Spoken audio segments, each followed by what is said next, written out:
Hey there, fellow nerds. Welcome to another episode of The Present Illness, the podcast where two physicians try to make sense of a world that's a little febrile, maybe on the verge of nuclear war, and definitely underdiagnosed. I'm Arghavan Salles, a surgeon scientist and your friendly neighborhood doom scroller in residence. And I'm Alyssa Burgart, an anesthesiologist and bioethicist who tracks news and health law like their EKGs, full of spikes and surprises. The Present Illness is where we dig into public health, politics, culture, and ethics with a scalpel in one hand and a meme in the other. Shout out to everyone listening. Extra love to our subscribers and those who follow us on any platform. And a special warm welcome to anyone who just stumbled in from the Artemis 2 mission and part of their moon flyby going farther than any people have ever gone before.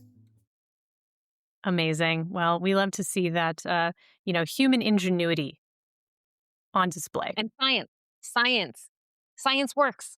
Psst, tell everybody. We're glad you're here. As a note to new listeners, we often talk about topics that are intense. They can be a lot. So you may not want to listen with your little ones. And if you need to sit this one out, we totally get it. I wanted to address something really quickly about our last episode. We talked about the International Olympic Committee reinstating unnecessary and invasive genetic testing on athletes. And we had a discussion about the history of medical exams, the peek and poke that we talked about, genetic testing, especially in the 90s, and how it was found to be just unnecessary and bad, and there was no reason to do it. But that the Olympics has continued to look for ways to police specifically who's allowed to participate in women's sports. And we're really glad that we covered that long history. It's a super harmful practice, and there's no reason for it to return now. And a listener noted online that we had insufficiently tied that issue to the reason that these policies are back in vogue, which is the relentless attacks on the existence and the safety of trans people, particularly in the United States. And so I think we nodded to that, but in retrospect, if we were to record that episode again, I think we would do that more strongly. We always want to highlight the things for you as our listeners that are going to help you understand topics more efficiently, help you understand them in that holistic space. And, we want to make sure that we do that as clearly as possible. And this is a pro-trans podcast. We want people of all genders to be safe. We want them to be welcome and supported in this world. And we recognize that trans people are being used. They're being used by nefarious actors to try to convince us to vote differently and to not make people feel welcome. And so we are opposed to that kind of behavior. So when we get criticism from people that we hope to support, we want to take that seriously and reflect on how really we can do better each episode. We want to do a great job. And, just reflecting on our last episode, we might have done things differently to really make sure that we made those points clear. Absolutely. So, Arghavan, when we were talking about what we were going to talk about today, and you were like, wow, I am feeling so overwhelmed. And I was like, me too. Me too. So I thought you were going to tell us maybe a little bit about that. Yeah, no, that's exactly right. Usually I pick one topic, right? You pick one topic and then we talk about two things. Usually it's more than two things because, we just wander a little bit in our conversations, but we try to have two main focuses or foci, I suppose is more correct, for our conversation. And today I really had a hard time pinning down one thing because there have just been so many things happening. And there always are, but I'm just feeling particularly overwhelmed this week with everything in the news. And then also on top of that, things in my life. So I thought we could just do a whirlwind of why it is that I am feeling overwhelmed and probably a lot of other people are feeling overwhelmed right around now. So we can start with, I thought, what I kind of alluded to with the nuclear war comment in the intro, which is talk about what's been going on in the Middle East. Um, we know that the United States and Israel launched an illegal war against Iran. We've talked about it before on our podcast, and that's been going on now. Well, it started February 28th, so we're well into this thing that I don't know. Was it supposed to be 3 to 5 days or something? I don't know. Anyway, um, I think at some point we were assured it would be over in 2 to 4 weeks or something like that, but who knows what remains for us in that space. Some of the things that really accelerated the rhetoric around the war in the past week came from, no surprise, the president. So he had said the first thing he said that was, I mean, he always is saying weird and off the wall and inappropriate things. I know that we're not surprised by that. Yet he said several days ago, we are about Iran. We are going to hit them extremely hard over the next 2 to 3 weeks. We're going to bring them back to the Stone Ages where they belong. And that was the first, I think, super jarring comment that he had made, referencing the entire country. Um, and he has previously said things that have been dehumanizing to the entire country. But this idea of taking the country back to the Stone Ages is not just, it goes beyond the dehumanization to destruction of the society. So that was obviously very concerning. And then Pete Hegseth also posted that online. And the one of the Iranian state affiliated accounts posted a map of what the Persian Empire looked like in the Stone Ages and was like, "Oh, you want to go back to this?" Which is funny, and I'm just acknowledging that even though the Islamic Republic of Iran is pure evil, they are very good at posting. So anyway, that happened. Then we had Trump posting Tuesday will be power plant day and bridge day, all wrapped in one in Iran. There will be nothing like it. Exclamation, exclamation, exclamation. Open the fucking straight, you crazy bastards, or you'll be living in hell. Just watch. Praise be to Allah, President Donald J. Trump. After that, he posted a separate post that was just Tuesday, 8 p.m. Eastern. So he threatened the entire country that something was going to happen Tuesday night at 8 p.m. Eastern if they didn't open the strait, which I'll just remind listeners was open before this war. Everything was moving fine through the strait. Nobody had any problems with oil, food, anything else moving through the strait. The reason the access to the strait has been restricted is because of the actions of the United States and Israel. Um, and then calling them crazy bastards. And then this was on Easter Sunday, mind you, that he had posted praise be to Allah, which just is weird, right? For the US president who supposedly is Christian to be anyway. So that happened. Then what the Iranian government, who, as I said, is evil, did in response to that was they asked Iranian citizens to go to power plants and bridges as though sacrificing themselves would prevent the United States from bombing them.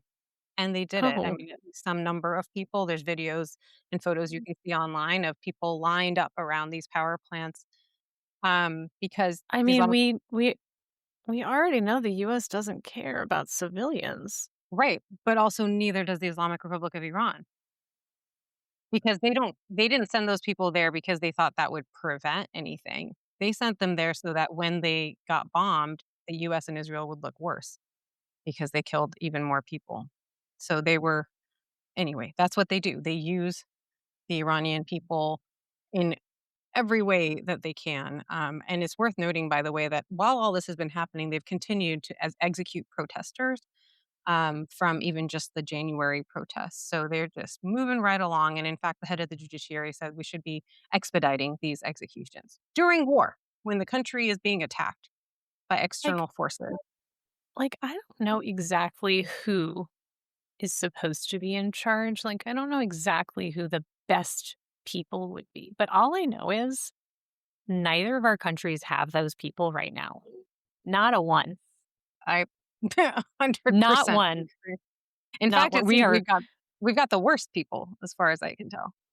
also, can I just say, like, do you remember, like being a kid in the 80s in the US and like, the Cold War like wasn't quite over yet. And, people were still, like all the comic books were still about like nuclear war. And like, Mhm. I remember my brothers and I used to like get in trouble for digging holes in the backyard for a bunker.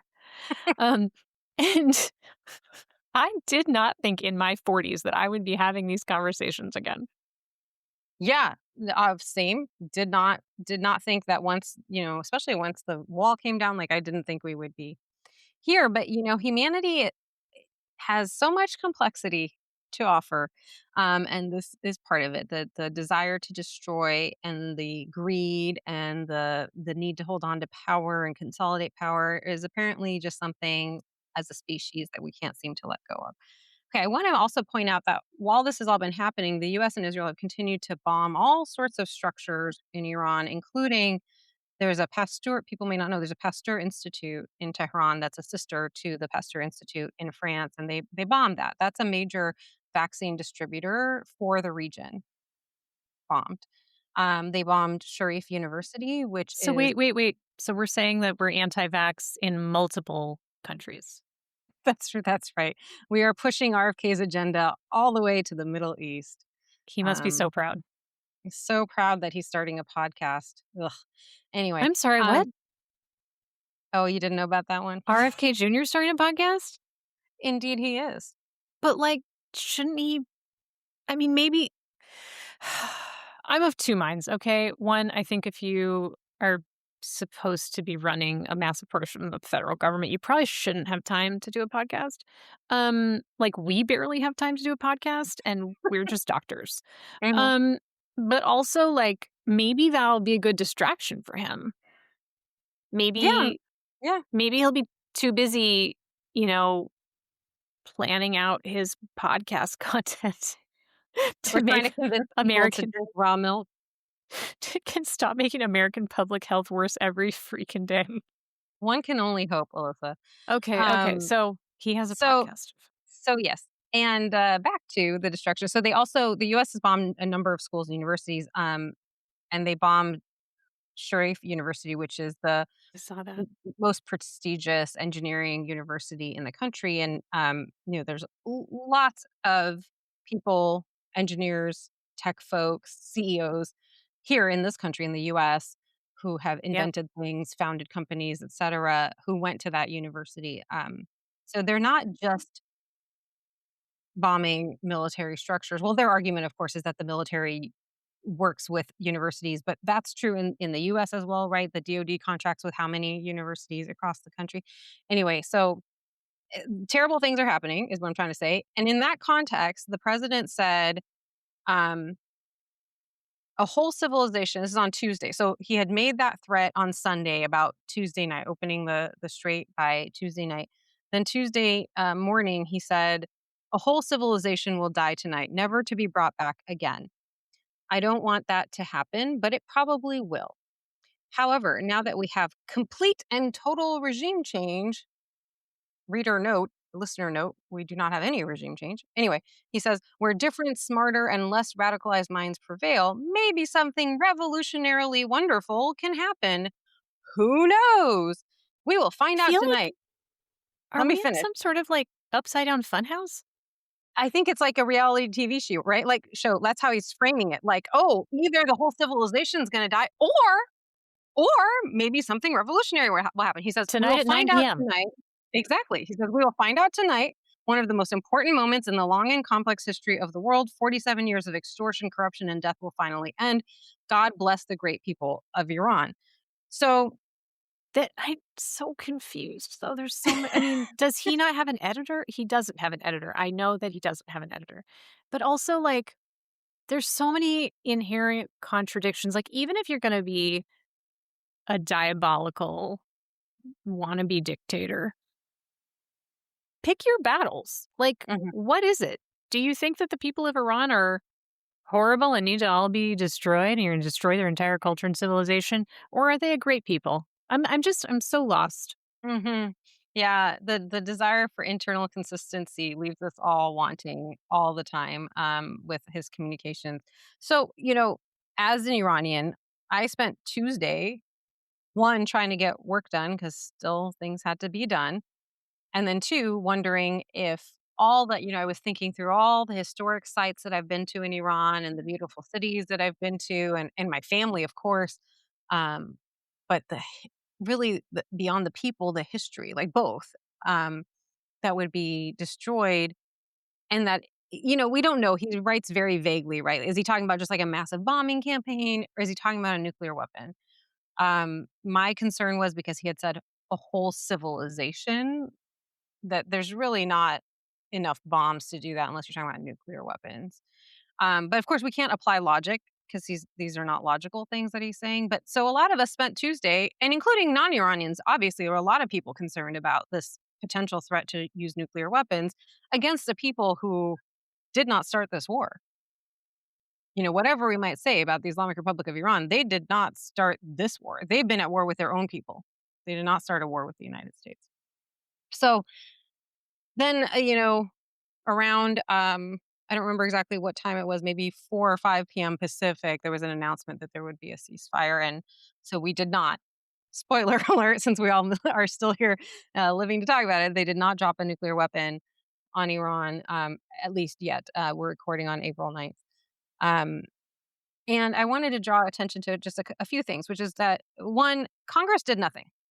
So we have the president of the United States making this threat No. potentially to use Like, nuclear weapons, or why do even we if even not have that, them? to commit war crimes. Congress did nothing. They didn't come back to session.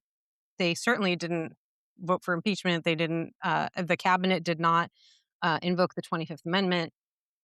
Nobody did anything except for tweet. And I guess that's better than nothing, nothing. But I can tweet because I don't have power. But we expect of our electeds that they will take action. I did call both my senators and my representative. Um, anyway, so that was one thing I wanted to highlight, is that we now know that if the president threatens nuclear war, Congress is not going to intervene. And that should be really disturbing to everyone, regardless of who he's threatening it against or in what context. Um, there was a poll by YouGov that showed 23% of those who responded to the poll in the US approved of that tweet, the threat to end a whole civilization. They thought, yeah, that's good. I We should mean, do it. did they read it to them? I think it was written, but I'm not sure actually. It's a good question. I didn't look at the methodology of that specific poll. I'm Um, only asking because, like, mhm, I mean, this is a sidebar, but, like, polls are always fascinating to me. Like, mhm. because if you really like Trump and you say, "Well, Trump said this," then, like, yeah, there's gonna be people who are like, "I appreciate everything that man says. I think he's a wonderful person."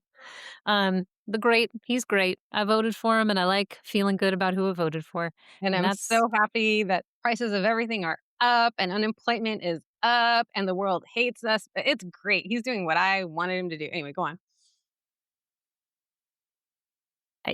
again, I don't know. I'm curious because I'm trying to. I'm also trying to imagine if like you're from YouGov and like they do phone surveys sometimes. I assume, and like, can you imagine being somebody who had to read that tweet to somebody? I mean, you just To a read it to lot of me. somebody. Yeah. It's weird. It's weird. It's like the ravings of a madman, but it's the president of the United States. And that's why, there was a lot of alarm around the world, I would say. But also, I didn't see anyone from the EU, like from I mean, I think the leader of Spain maybe said something, and I'm not saying I saw everything that existed, so maybe there were a couple of people who said things, but there weren't like strongly worded statements all over from other countries' leaders saying you cannot do this. We will come after you if you do this. You know what I'm saying? Like there I really are no I checks think and balances either internally in the US or externally or through the UN or any other device that you think may exist for accountability for this type of action. Um, And I think that it does really show though, like how much the Overton window has been shifted, right? Like we've been on a, you know, decades long journey of Trump saying ridiculous things and Trump the politician for, over 10 years now. And so I remember many, many years ago when I was reading like a newspaper and it commenting on like presidential candidate Trump tweeted something, and I was like, "What happened that now we're suddenly getting our presidential election news, from social media?" And, like, I remember being like, "Wow, we've really things have changed." mhm. Um, and with his unfettered social media presence, obviously without that little blip of him being kicked off of Twitter, um, he has pushed, I think, what anybody he's pushed the window of, like, what he can say. and clearly just gets to say whatever he wants, and everyone's like, "Well, there's really no point saying anything else because it might just get worse for us." That's what I feel like we're watching. Maybe I'm Mhm. wrong. Mhm. No, I think you're at least in part right that that's why people aren't people in power aren't saying anything, or some of them anyway. I'm sure that's part of the decision making there. Um, I also want to point out, in case folks aren't aware, that the very fact of making that threat is actually in violation of international law because it terrorizes an entire population. Um, so there's all that happening, and then we have what? Okay, let me back up. So when I first saw that in the morning, some of the earliest things reactions I saw were from Piers Morgan saying, "Hey, this is a call for genocide." And I was like, Again, Yeah, I can was like, "Piers, what's going on? What's going on, bro?" And then, this is I mean, I think this is the 3rd time that we've had to be like, "Whoa, Piers Morgan, voice of reason." yeah, Just I mean, clocking that. it tells you more about the other person, right? It tells you how extreme the other person is. In this case, Trump. And then I saw the next one I saw was Marjorie Taylor Greene calling for invoking the 25th Amendment to remove him from office. And I was like, Marge, interesting. Um, and then what I saw was underneath their posts, I'll call it specifically Pierce's post, there are Iranians, some of whom I know personally, living in the diaspora, saying, well, obviously he's talking about the regime, Pierce. And I want to just say that it's not at all obvious that he's talking about the regime because he said a whole civilization. And I think that, look, we can agree that the Islamic Republic of Iran are those folks involved in that government are terrorists. We can agree that they have held the people of Iran hostage for 46 years. We can agree that they need to be removed from power. I mean, I agree on all of that. But that does not take me to the point of believing that our country, and I'm talking about Iran now, should be bombed out of existence and our people and our heritage and our landmarks with it, which is what I understand the president to have been threatening, whether hyperbolic or not, in that post. So I was personally very distressed to see Iranians trying to convince themselves that Trump was threatening the regime and not the people of Iran. And I'm very concerned for what they are going to um, think is acceptable to get rid of the regime. As I said to somebody who made a comment on one of my posts, let's say let's say the US or Israel did drop a nuclear weapon. Let's say the leaders of the IRGC and the IRI were not in some kind of bunker and they actually got killed. But then so did my family and so did your family and so did all these I listed various landmarks all gone. Will you feel good about that then? Because I would not, let me be clear. That is not a price that we should be willing to pay. Anyway, so that's and then oh sorry, and then on top of that, then they announced this ceasefire Tuesday. And then Wednesday, well, and then the bombing continues. I should just point out Israel bombing Iran, Iran bombing Israel. And then yesterday, Wednesday, there was a massive bombing campaign from Israel into Lebanon with over 100 bombs dropped in a period of about 10 minutes in many civilian spaces. So even though there's been this announcement that there was a ceasefire, which, by the way, the Pakistani government was involved in kind of negotiating, if you will, this ceasefire. And their tweet, because now we're doing politics by tweet, as you said, their tweet clearly says that Lebanon was included in the ceasefire. So even though Trump said, yeah, we have a 2 week ceasefire, the terms of that were apparently never really agreed upon. Apparently, there was never a written document that everyone signed. Um, anyway, so it's not at we're not as stable a point as some folks might think or hope that we are at this moment. So Also, that's like, enough. I mean, I always think of a ceasefire as like a really nice little hold your breath, see Right, how right. long It's it it's lasts. not the be all end all. Yeah, there has to be a more meaningful long-term agreement. And we've seen this with Gaza as well, right? How long ago was the last ceasefire called in Gaza? But every day I'm reading news of journalists and other people in Gaza continuing to be killed. Russia's Um, still demanding Ukraine give up more and more land and continuing to, that war's not over either. Also, another war that we were told was going to be really short. Couple well, that weeks. was supposed to be over on day one of Trump's second term. Anyway, okay, so all that to say, You're as not an feeling Iranian, great? yeah, that's already a lot. But then there's everything else. Do you want to hear a short run through of some of the other things? Please. Okay. So Kanye West was announced to be headlining a festival in the UK.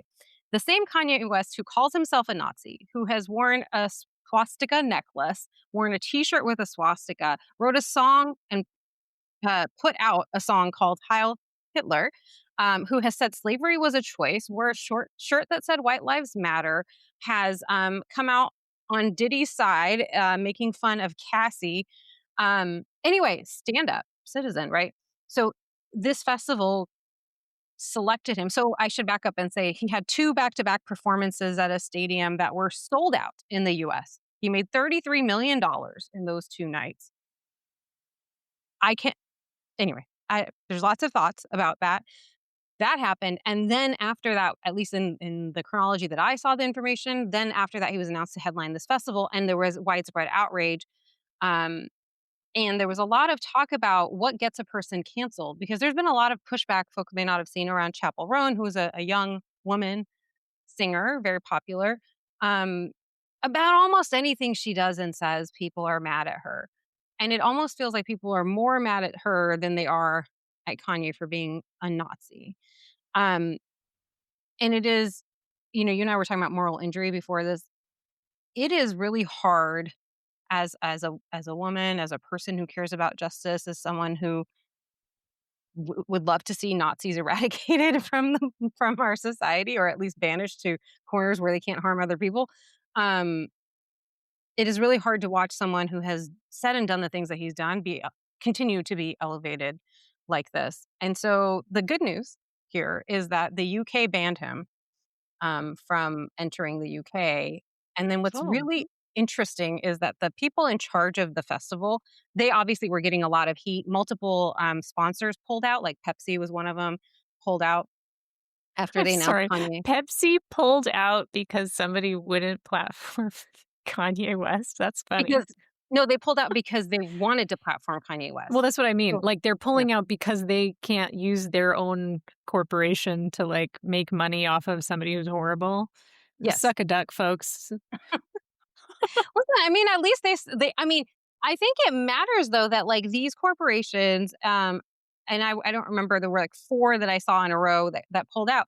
They put pressure on that festival, as had people been putting pressure on the festival. And the festival Sure. put out a statement that was like, we believe in forgiveness and blah, blah, blah. I mean, it was wild. It was like you would think that he, I don't know, like accidentally went over a curb while he was driving or something. Like it was a very weird statement. So they basically said, no, we're not backing down. We believe in forgiveness. This man will be our headliner.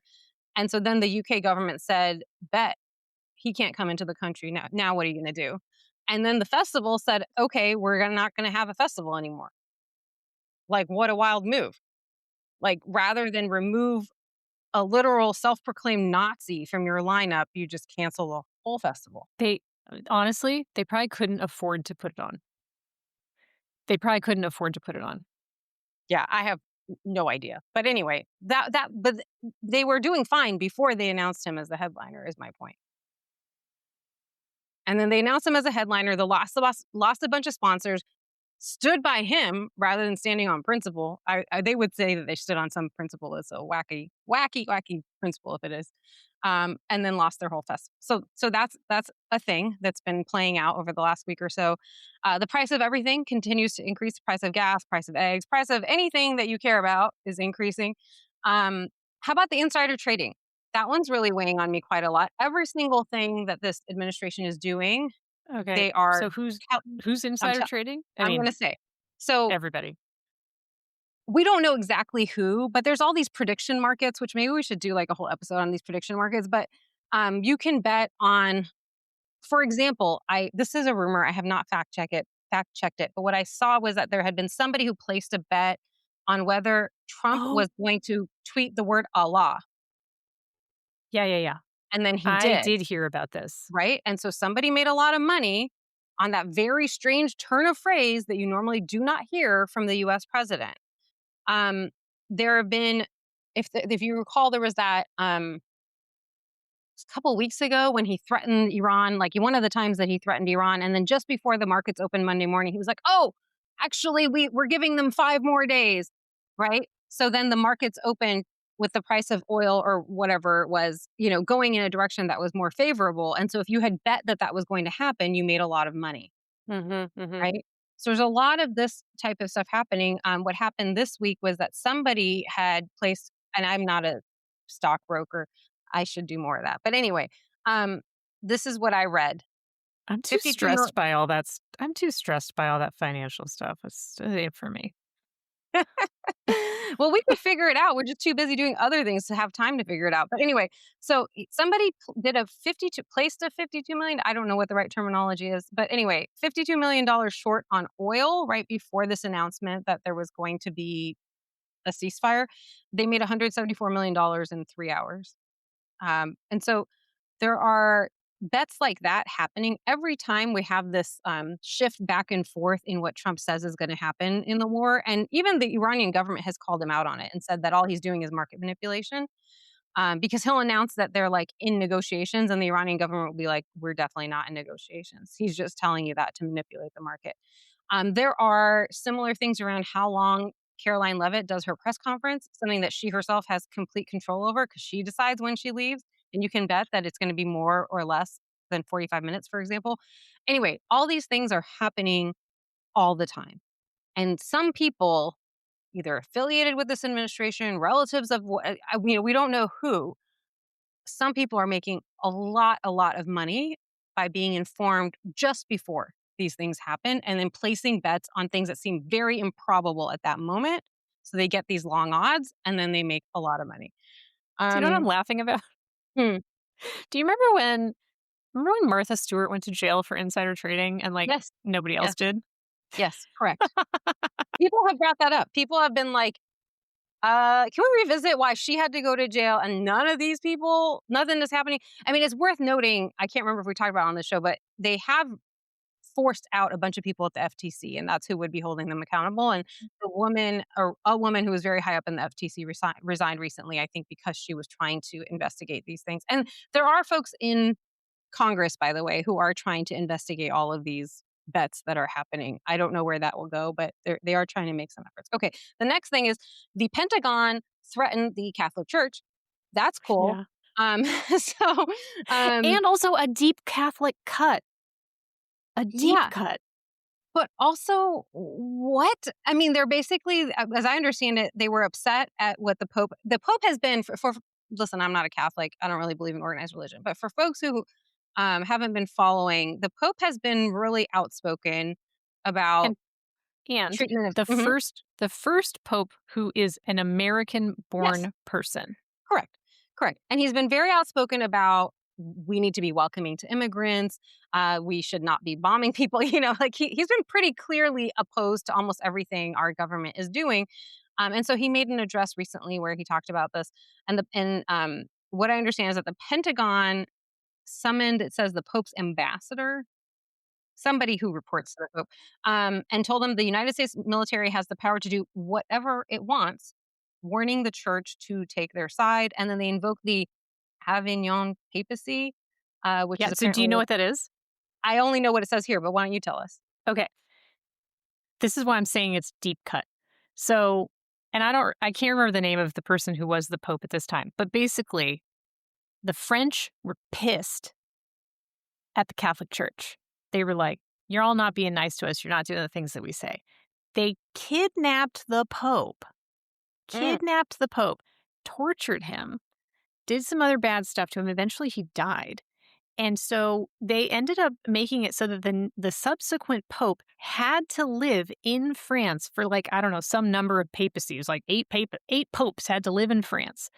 And so this was a way that that the French deeply influenced what the Pope would be able to do.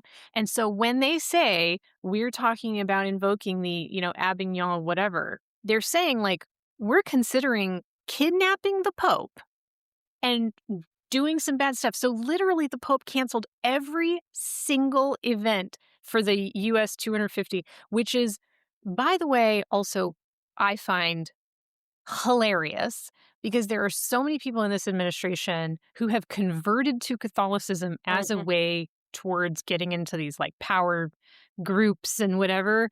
And I'm like, backfiring on you now, dummies. It's backfiring, but they're being shown to be disingenuous, I think. Anyway, okay, so that there's the Dangerous. Pentagon threatening the Pope. Um, we've talked about ICE many times. There was some data that I just saw today that we are on track this year, 2026, to have more deaths in ICE detention than during the peak of the COVID pandemic, which is so cool. And then I saw another reporting actually from one of our locals, San Francisco Chronicle, about people being denied medical care in ICE. Hmm. Uh, uh, in detention centers, people who've had a stroke and weren't taken anywhere. People There was a man who was having rectal discomfort, and instead of getting treatment for what was actually turned out to be an abscess and he had became septic, and I do not recall if he survived, um, because they told him he had hemorrhoids or something like that. So, that's Why are these cool. people practicing medicine without a license? I don't know. I don't know what all is happening. In the meantime, except for that it's bad, that's what I do know. It's just a lot of stuff that doesn't make sense and is The very terrible. and the other connection that I think is worth making is, when we think back to, all of the reckoning around racism in the United States, which like certainly the things that are happening now are backlash against the, efforts towards anti-racism. And we think about um people being harmed by the police in many ways and in many cases from being denied medical care. Mhm. And when we look at ICE, we see how this is a just a larger, bigger scale, all happening at once. And because we don't have video inside of these detention centers, I do think it's harder to capture people's attention about how terrible this is. And there's no accountability, and in the meantime, there's all these other awful things happening that take our attention away from ICE because there's just so much happening all the time. While over this past week, our vice president, famously converted Catholic, has been campaigning for Viktor Orban in Hungary, and then Oh my he's been god, are you kidding me? no, I am not kidding you. And he has been saying things like, it's really inappropriate for a head of state to be threatening their allies. Hello, pot kettle black much. And Viktor compare Orban's horrible. yes. And I well, mean, I guess maybe I that's saw also the pot calling the kettle black. I know, but I saw a poll that said, I don't know if it's real or like how accurate I should say it's real, but I don't know how accurate it is, but saying that Orban lost like 3% support from JD Vance being there. I don't know. I like to believe that. I don't know if it's really true. I did not, once again, look into the methodology of that. Um, but he's been over there and he's backed up the president and his threats to nuclear weapons. Basically, he earlier in the week, he said, we have tools that we haven't used yet that are available to us in this war. Um, Pete Hegseth has been pressuring the Army chief, Driscoll, to resign. I should say that Driscoll has been supportive of promoting people who deserve to be promoted, including Black people and women in the military, despite Pete Hegseth not allowing that. And so that has been at least one source of friction. One can imagine there might be other friction around what is legal and appropriate in the context of the war in the Middle East. Mhm. He's trying to hold up the appointing of 3 one-star generals, right? All of whom are black. I have lost track of the details because he's blocked actually the promotion of multiple. I think it's like I don't want to say a number, but I think it's actually many more than that.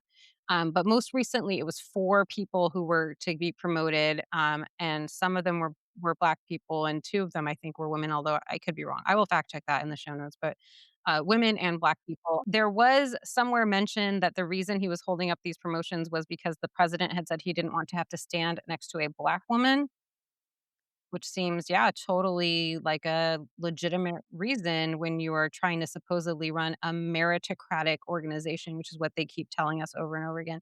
Okay, in the meantime, let me just highlight a couple good things. Okay, I have more negative Okay. things, in the interest of moving along and not being super depressed. So, one thing is over 80 elected officials have called for either the 25th Amendment or an impeachment or both of Trump this week. That's a lot. That's a lot. I know that we are all kind of losing faith. I should speak for myself. I am losing faith in whether our structures that are meant to put a check on this man or any person in that office are at all functioning. But there are some moves being made. We need some Republicans to join, though, and so far, none of them who are still in office seem to have done that. But that was something. Tuesday was also an election day in several places, and we had really positive results in Georgia, Wisconsin, Missouri, and Oklahoma. All different things, but Wisconsin, for example, now has a majority liberal Supreme Court, which is a major win. And have been shifts in very positive shifts toward the Democratic Party in a number of other places, even if the person who was running, who was a Democrat, didn't win. So that's Well, happened. Mhm. and I think what's also helpful to talk about Wisconsin is that is the state where Elon Musk had poured a boatload of money into trying to influence how many Supreme Court justices, whether they had a liberal or conservative justice. Yeah, you mean one of the places he was trying to commit election fraud. Correct. Yeah. True. And then, um, the other thing I wanted to talk about just for a couple minutes is what I also mentioned at the beginning, which is the Artemis 2 mission. And there have been so many really positive and uplifting moments from it, um, while all this other stuff has been going on. So it's been really hard to, in some ways, feel some hope that we still believe in science. We can still achieve. Somebody in my messages was like, "Hope for what?" And I said, hope that we can achieve great things together when we choose to work together, when we believe in science. We can do incredible things. I mean, these four individuals went farther away from the earth than anyone else ever had. That's pretty incredible. And as we mentioned last week, the first woman and the first Black person to go that far and to reach the moon. They had songs every day that were chosen to woke them up. One of them was Pink Pony Club. Shout out to Chapel Rowan again. So people can get that playlist. They have sent back incredible photos of the moon and even the Orion capsule and then the moon and then the Earth all lined up. Oh, You see the Earth so small from that perspective. There's Earthrise and Earthset photos. Anyway, there's the eclipse. There's so many incredible photos. I would really encourage folks to check those out if you haven't seen them. There's been the photos of the staff, the crew on the ship hugging each other, having fun. They have a little stuffy named Rise, who's a zero gravity stuffy, who's part of the team, designed by a second grader. They had a phone call with the Canadian Prime Minister, which I thought was really cute, where he was like, "But can you please tell me that you're going to stick with maple syrup instead of Nutella on your pancakes?" Because there was a jar of Nutella floating around in the capsule. Nutella got the best ad ever out of this. Um, there was probably the most touching moment was when they got to the moon and they were able to get closer visualization than really anyone ever has before with their own eyes, and identified a crater that had not been named before, and they named it after Reed Wiseman's wife, who had died of cancer in 2020. So that's Carol. And it was a really emotional. I mean, I'm getting emotional even talking about it. It was a really emotional moment for them all. And now, when he comes back, he and his daughters will be able to look up at the moon and see their mom. Anyway, sorry. I was a little sensitive, and it was a really beautiful moment. And then we also had Jim Lovell, who was part of the crew that had previously held the record for having gone the farthest away from the Earth. And he passed away last summer, but he, prior to that, had recorded a voice message for this crew because he knew this mission was coming. And I'm so sorry. I'm like really emotional about all this. Anyway, he said, I mean, listen, I always say with tears, better out than in. Okay. yeah, It's natural. It's true. good for you. He said, welcome to my neighborhood.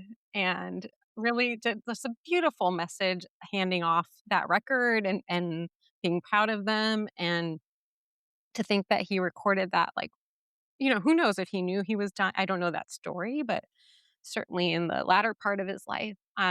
It's really beautiful. So yeah, it gives a little bit of hope that we're not all awful, even though some of us have indulged our worst sides, and some of the people who indulge the darker sides of humanity are right now in power. There are still really, really wonderful people out there, and this crew, if folks haven't been watching their videos, like, they're really funny. They did a little, intro video to the intro theme of Full House, where they're, like, in the capsule, so it'll be, like, one of them, like Christina Koch, and they show her, like, doing something, and then she, like, and the theme song is playing, and then she, like, turns to the camera and then waves, and then they've got her name. It's just like how they used to do in the sitcom intros back then, and then you go to That's Reed, and cute. then you go to Victor, like, and then you go to Rise, the little stuffy. Anyway, it's very cute. They seem like lovely people. Obviously, I don't know them personally, but as somebody said, like, we're all developing very parasocial relationships with these folks, um, and hoping that, they make a safe reentry, which is that's like the next high risk part of their journey is their reentry, which is happening, I believe, tomorrow, April 10th. So, It makes anywho,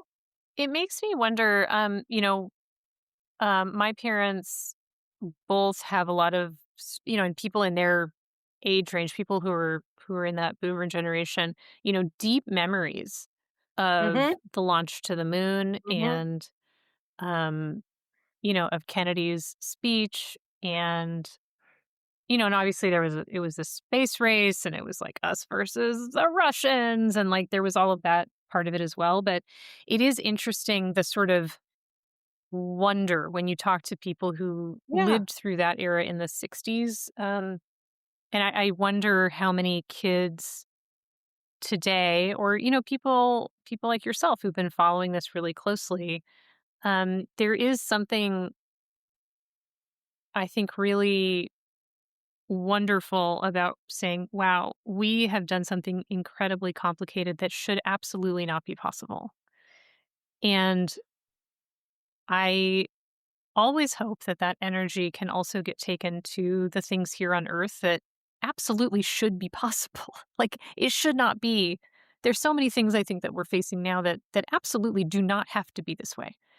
And it would require a lot less ingenuity to fix those things here on earth than it takes to get a handful of people off this planet and to swoop around the moon. absolutely. Healthcare, access to high quality food, access to housing, Just like employment. letting people live their lives. Yeah, yeah. Without the government trying to tell us who we can marry or what we should do with our own bodies, what healthcare we're allowed to engage in. Anyway, I agree. It's both inspiring to see, people so far away from our planet. A few folks had said, jealous of them being so far away from Trump. Good for them. But then Trump called them. Whoops. Ugh.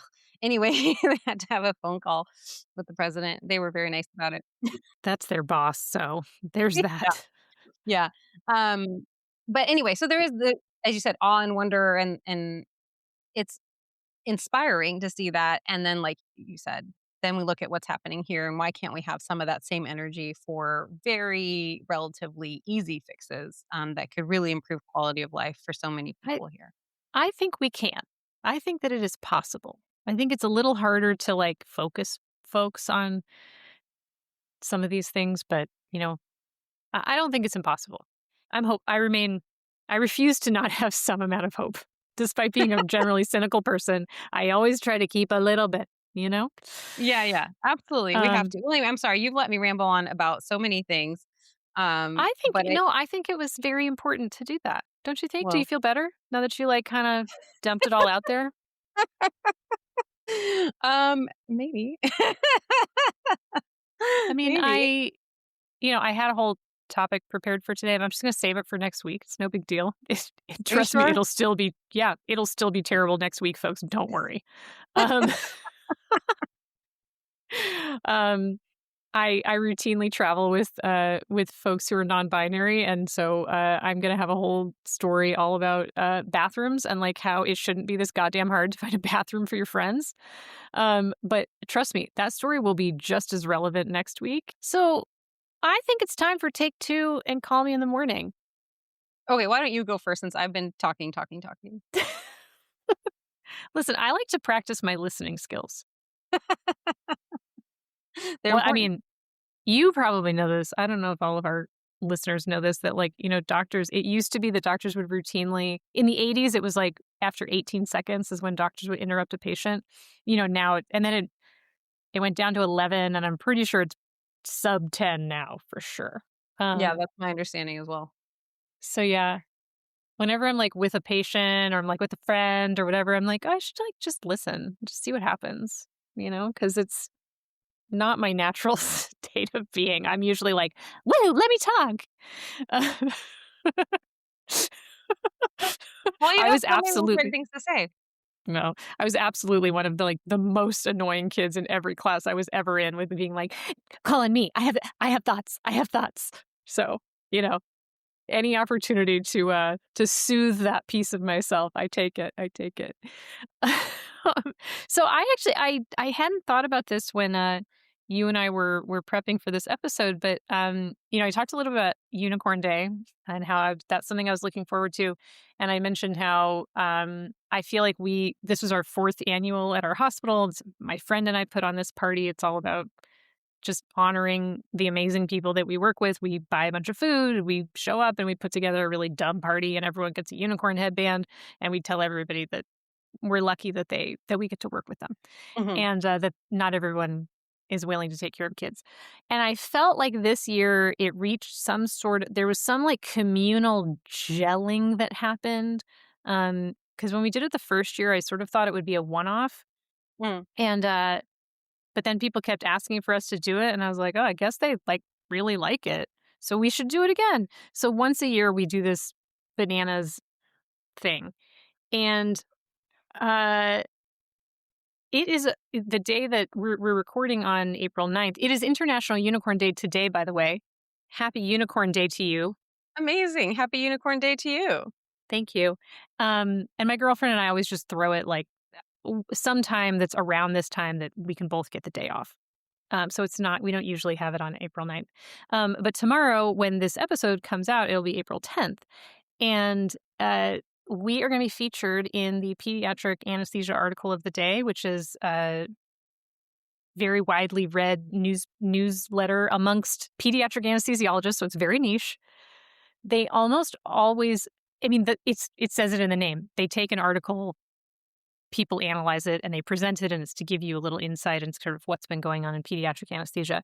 And the editor made a very unusual decision to feature a personal essay that was written by two of my colleagues about Unicorn Day, and I can't believe it. They decided to cover it, and it's very sweet. And the editor is determined that everyone should have Unicorn Day, and I'm like, I don't know. I mean, I'm going to say what I said to my friend the very first time is you can't make everyone have fun. But maybe pediatric anesthesiologists will say what my friend said to me, which is, I think you can. Um, I love that so much. so I put up a reflection on my Substack, which I also have been overwhelmed. I've also had a lot of things going on in my personal life and the world. And so I wrote a reflection about it on my Substack, and then there will be this other piece tomorrow, which, part of me feels a little bit like it's gonna like float. It's been this like cute, sweet little thing that our treatment center has. There's like 300 Mhm. people who work in this area, and I feel a little bit weird because I feel like it's like gonna get out and do something else and become something else. But I hope it'll become something glittery and wonderful. Sure it will. I love that. Spreading the forced fun far and wide. So I'll put links to those. I'll put links to both of those in the show notes. Okay, great. What about Um, you? okay, well, I came across this video. I come across a lot of videos of animals where I'm like, I feel that. And so this one was somebody filmed themselves trying to get their dog out of bed in the morning. And the dog is, I'm not good at what breed any dog is, any animal, what I'm not good at that. So anyway, it's a small dog. It's a small kind of almost crusty looking dog. And the dog is like tucked in, like under the blankets on the bed. And as she approaches, it's already like snarling at her, like, Don't wake me up. yeah. Don't And she's wake like, me up. come on, it's time to go for a walk. Everybody's ready to go. Like, dog is like Oh, so that's mad. funny. And she's like, you don't want to miss it. We can't go without you. He's like looking at her. The dog's name is Eddie.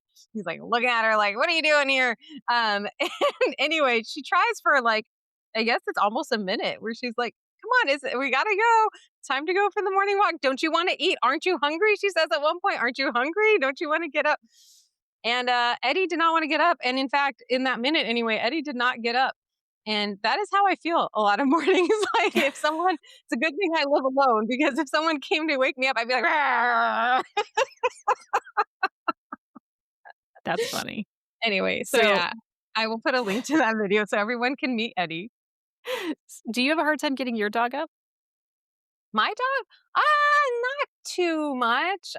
He's not a morning dog, which I appreciate because I'm not a morning human.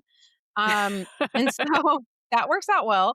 But yeah, usually once I'm up and about, he'll get up. But I can't even tell you if there's been a single time when he's like tried to wake me up, which is what my mom's Mm, dog is like. My mom's dog is an early morning dog. So he's constantly waking people up in the morning. But no, once I'm up, Hopper's usually like, oh, okay, now it's time to go.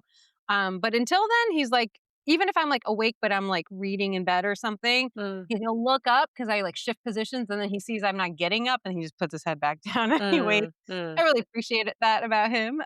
Nice. Anyway, oh, I did have one other very short thing, which is that NASA has made available as wallpaper several of the photos from the Artemis 2. So if anybody's Stop looking it. for, yeah, so if anybody's looking I for could use them wallpaper as for their Zoom phone, backgrounds? probably actually. Ooh, I'm gonna They look have at a these whole right now. Flickr. So what I didn't know, in case people are looking for it, there's an entire Flickr that has like all of their photos. So you don't have to Oh, look at yeah. just what they've posted on their account or what other people post.